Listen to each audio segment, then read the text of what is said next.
Welcome everybody to Change by Beholding Ministries, where today we're going to be doing a do-it-yourself segment on changing your own oil. Today I'll be changing the oil on a 99 Ford Mustang, and it's a very simple procedure, very simple task that you can do on your own if you have the time in order to do it. One of the things that got me interested or actually needing to change my own oil was the amount of money it costs in order to have someone else to do it for me. I went to a car shop that I won't name about maybe anywhere from 12, 13 years ago, and I ended up leaving there paying about $55 just to have the oil change.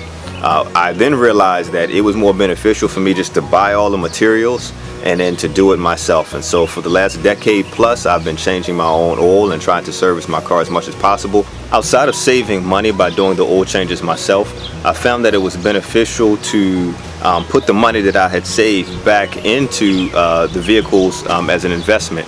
So what I started doing was the money that I saved, I put it in better quality oil. I found that I can get better quality oil. Most of our vehicles have 75,000 miles or more, therefore I would get the high mileage oil, as well as what I started doing over the last few years is getting fully synthetic. We put a lot of wear and tear on our vehicles with long distance driving. A lot of it is country driving, so with that being said, it has a slower breakdown and is better for your vehicle long term. During the summertime, what I use is 10W30 weight oil. What I found is the 10W30 actually is better for the summer where the temperatures are hot outside, where I'll use the 5W30 oil during the winter time because the temperatures are cooler and the breakdown of it isn't as much. So today we're going to show you just how to change your own oil. First step in changing the oil is making sure that the temperature of the oil is elevated. So what you'll do is you'll start your car and let it run for a few moments and you'll cut it back off. What that does is it helps the oil to flow out of the system a lot smoother.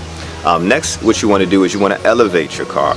You have to elevate it in order to get underneath it, to get to the oil plug and the oil filter. After elevating your car, you want to loosen the oil cap that is at the top of the vehicle before loosening the oil drain plug that is underneath the bottom of it. What that does is it creates a smooth airflow, pushing the oil out of the system.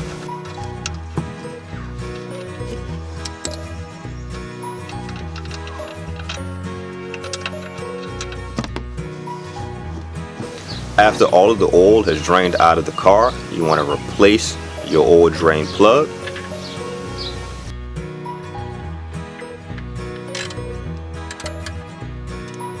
After you have replaced your oil drain plug, you then want to move to the oil filter.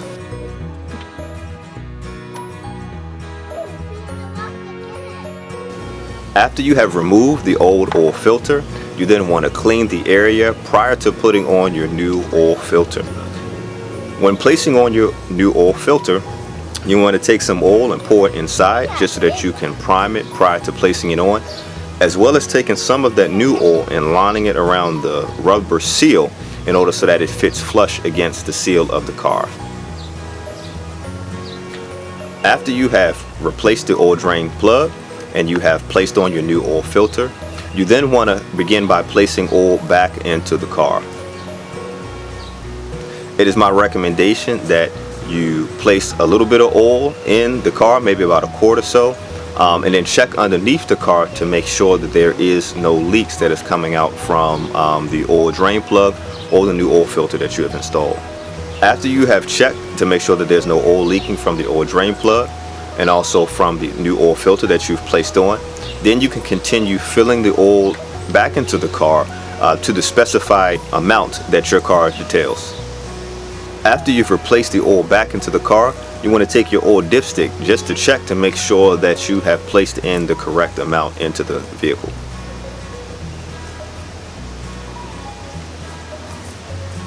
After checking the oil dipstick and seeing that the levels are correct in your vehicle, you want to start your vehicle and then check again to make sure that there is no more leaks underneath the vehicle.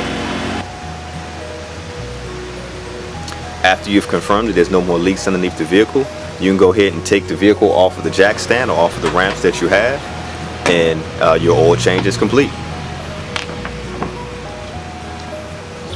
After you've completed your oil change, just make sure that you properly dispose of the oil that you have. Oil is an environmental hazard, so you want to make sure that you take it to one of your local automotive stores where usually they have oil drain or oil recycle bins available.